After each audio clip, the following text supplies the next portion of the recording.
But now to Nigeria, where nationals will go to the polls on Saturday to elect a new president.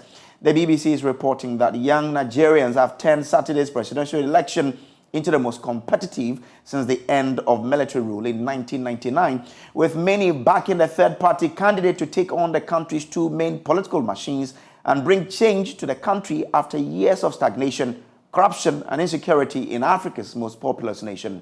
Meanwhile, some Nigerians in Ghana may not be able to travel to Nigeria to cast their ballot, as many are unable to access the needed cash because of a botched rollout of new banknote. Some of them have been interacting with my colleague Michael Ashley.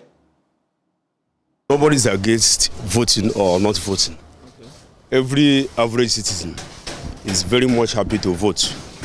But right now, the situation of the economy is very, very devastating.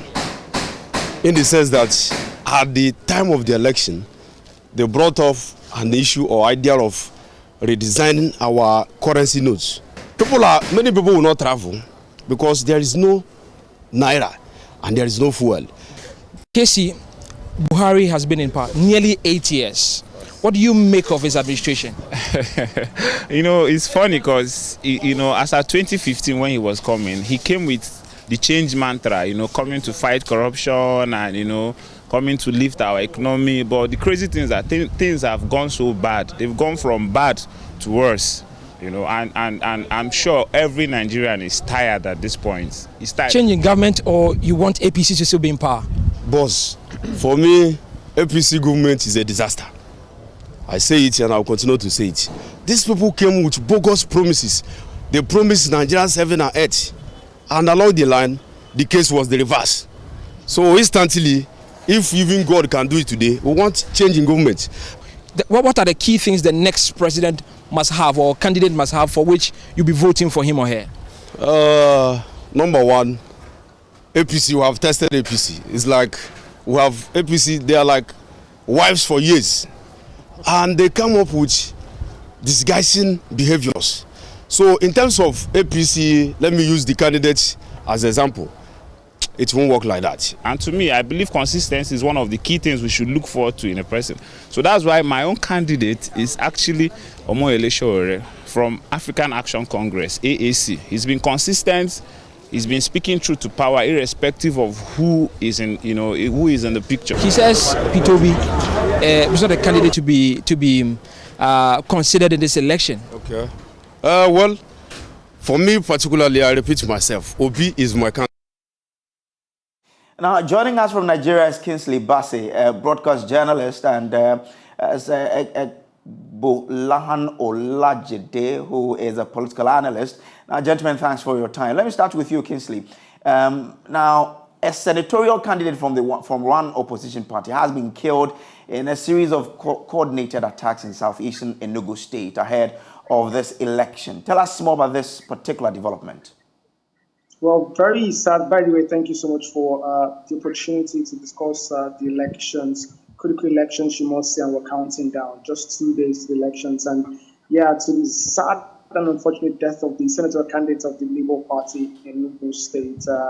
Just to mention and put things in perspective, Enugu State is southeastern Nigeria, and that region has been, at the heart of the secessionist movement in the country. And what we saw last night, the news broke last night, was quite sad. It's not the first time we're seeing an attack on a candidate, right? A few months ago, there were reports of an attack on the presidential candidate of the People's Democratic Party. You'd like to say the major opposition party in the country, but that's debatable, by the way. There was a time where I want to call him the third force now, the Labour Party presidential candidate, was also warned not to campaign at a certain location because of security threats. And overall, security threats and security concerns have characterized this election as bad as in the past. Now, a total of 18 candidates are campaigning for the top job, but only 3 have realistic chance of winning, according to opinion polls. For the electorate, who are the front runners in this election? Well, definitely, you spot on with that to say that there may be 3 with realistic chances. And for the electorate, it has to be First, especially for the youth population, well, the Labour Party presidential candidate Peter Obi, the former governor of Anambra State, is heavily backed by the 39.65% of eligible registered voters, and of course, other middle-aged persons in that same demography of between 35 and 49, who make up 35% of registered voters, also majorly supporting him. Well, with all of that frenzy, which, is hugely, like I mentioned, supported, backed by the youth, there is also the governing party at the moment, the All Progressives Congress, and the presidential candidate, who's a former governor of Lagos State. By the way, data by the Electoral Commission was recently released, I think a few hours ago, and it shows that Lagos State, which is the base of the presidential candidate of the All Progressives Congress, carries the most collected voters card, which means that he stands a greater chance, even if Labour Party also has a lot of supporters in Lagos. And then there is the People's Democratic Party and the presidential candidate, who is or was a former vice president at some point, who was in government for 8 years, and definitely he stands a chance in these elections. Okay, let me come to you, Olojide, here. Now, as a political analyst, you have over the years observed the campaigning and electioneering process in the country. How different is this year's process? Okay, this year's process was a little bit different from what we had in the past. In previous periods, you have only the rallies were what dominated the campaign. So you have all these huge rallies where politicians come around and they just tell you what they're going to do. Those were not conversations, they were not engagement. They were more or less one directional communication from the guy who is holding the microphone. But this time around, we had some engagement in which some voter groups were gathered and they were able to ask questions, so that when the politician said, "Oh, I'm going to do this," then people can say, "How do you want to do that?" And he has a chance to respond to that. So we have a situation in which some of the politicians did avoid a few of this engagement. Some of them did not attend some of this engagement. Or it sets a different direction for how campaign will go going forward. I think this engagement, two-way things in which the voters are able to engage with the politicians, will continue to be part of our campaign process going forward. So from what you're saying, would you say the Nigerian voter has now moved from voting for personalities to issue-based voting? I think we're moving there.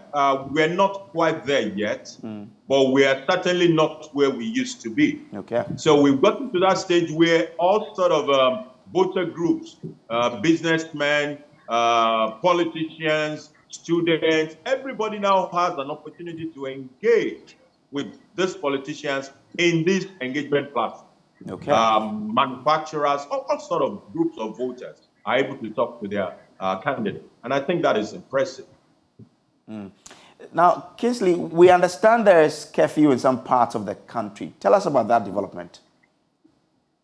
Well, that curfew takes effect from midnight Friday. That's tomorrow, 12 midnight Friday. And, it closes or stops at 6 p.m. Saturday. And that's to ensure that there is no movement and that, we can have a situation where security is intact. Well, for many persons, and I'm sure Bola Olajide would agree with me, this is not how we would like to see things or like to have things happen, because we know that it's 2023, we can deploy technology a lot more, but that curfew doesn't take effect until Friday, 12 midnight Friday, at least by the directives given by the Inspector General of Police through the Force Public Relations Officer, just yesterday. Okay. Now, so what are some of these areas affected by the curfew? Well, it has to be it's going to be the entire country. There will be no movement, like I mentioned, 12 midnight Friday till 6 p.m. Saturday. Just to also remind you, the election happens from 8:30 Saturday morning, and voting closes by 2:30 p.m. So between 2:30 and 6 p.m., there'll be movement, of course, when closing stops, collation, and sensitive materials moving back to collation centers at the state and local government level. So it's just in general to ensure that security agents, down the road, and they take charge of things. So there are no certain places where movements are restricted and allowed in some other places. As we've seen in previous elections, all over the country, there's a restriction of movement, and only security men and accredited media, international, local observers, as well as emergency responders allowed on the road. Now, Kingsley, the BBC is reporting that young Nigerians have turned Saturday's presidential election into the most competitive since the end of military rule in 1999. Tell us how different this campaign process has been for political parties and candidates. Olojade has already told us that people were able to now ask questions. But how different has this been from the past elections and campaigning? Well, this particular campaign process, which started a few months ago, I think 5 months ago, has been issue-based. Even if, once in a while, we've had pockets of disinformation, deliberate use and spread of fake news to bring down the personality of other candidates. Besides that, this is hugely different. First is the emergence as a front runner of the Labour Party presidential candidate, and again, because of his youthful, if you like, agility, his antecedents in the past. He was former governor of Anambra State. There's been so much backing for him, and this you would see in the way that he's been widely supported on social media. But back to the crux of this question, which is how different this has been from previous elections. We've seen debates organized by several organizations. I'm talking professional bodies, and candidates have been forced literally to pretend this. And like what they said a few minutes ago, initially or in the past, what we've had were candidates holding rallies where they dance, call musicians. We've seen the same in this election cycle, but then it's been slightly different from what we've had in the past, where you can directly engage with candidates, pop questions, professional bodies asking critical questions of the economy, of security, and the how. And then the engagement with the media has been impressive. Spokespersons have been drilled literally at this engagement. And going into the election, you can, and then post-election, when the winner eventually emerges, you can hold people accountable by what they've said in the past. Olojade, let me ask you about how you describe the security situation ahead of Saturday's polls. Okay, I think largely security is okay for the most part of the country.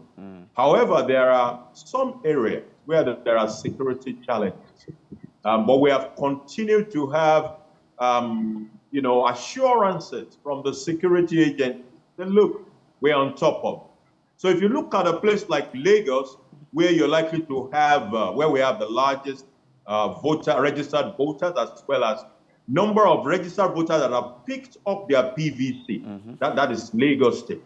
Also, the state with the largest population is said to be about 24 million people living in Lagos State alone.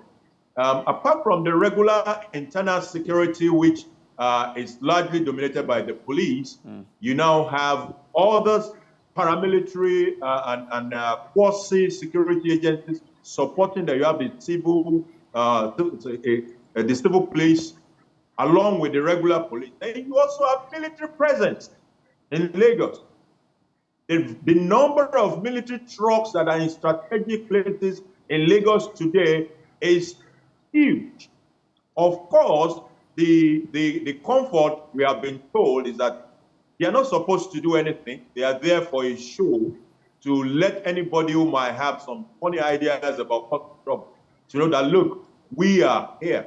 So they will be there in many strategic parts of Lagos and many strategic parts of Nigeria as well, to ensure that voters feel confident and safe to go out there and cast their ballot, and we can have a semblance of a free and fair and credible election.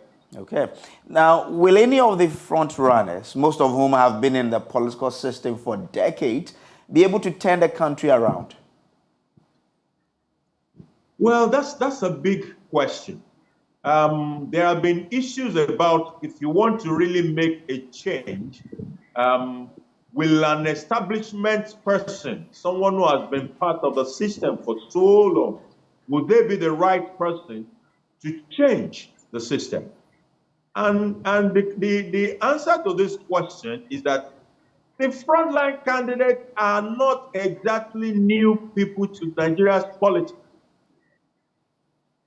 The 3 or 4, I would say 4 candidates are not exactly new. These are people who have been in politics for the past 20 years at least. Some more, some have for much more than that. So if someone has been in politics for 20 years, you want to really ask that question, whether that person is a new breed or is part of the old breed. Okay. The new breed that we really have are in the smaller parties, what some people will call also ran, which means they are not likely to see much vote. It's these 4 candidates that are likely to see the chunk of the vote. Gentlemen, I'm grateful for your time here on JoyNews Prime. Thank you so much. So that's Kingsley and Olojade there. You're still watching JoyNews Prime with me, Samuel Kojo Bray, still to come.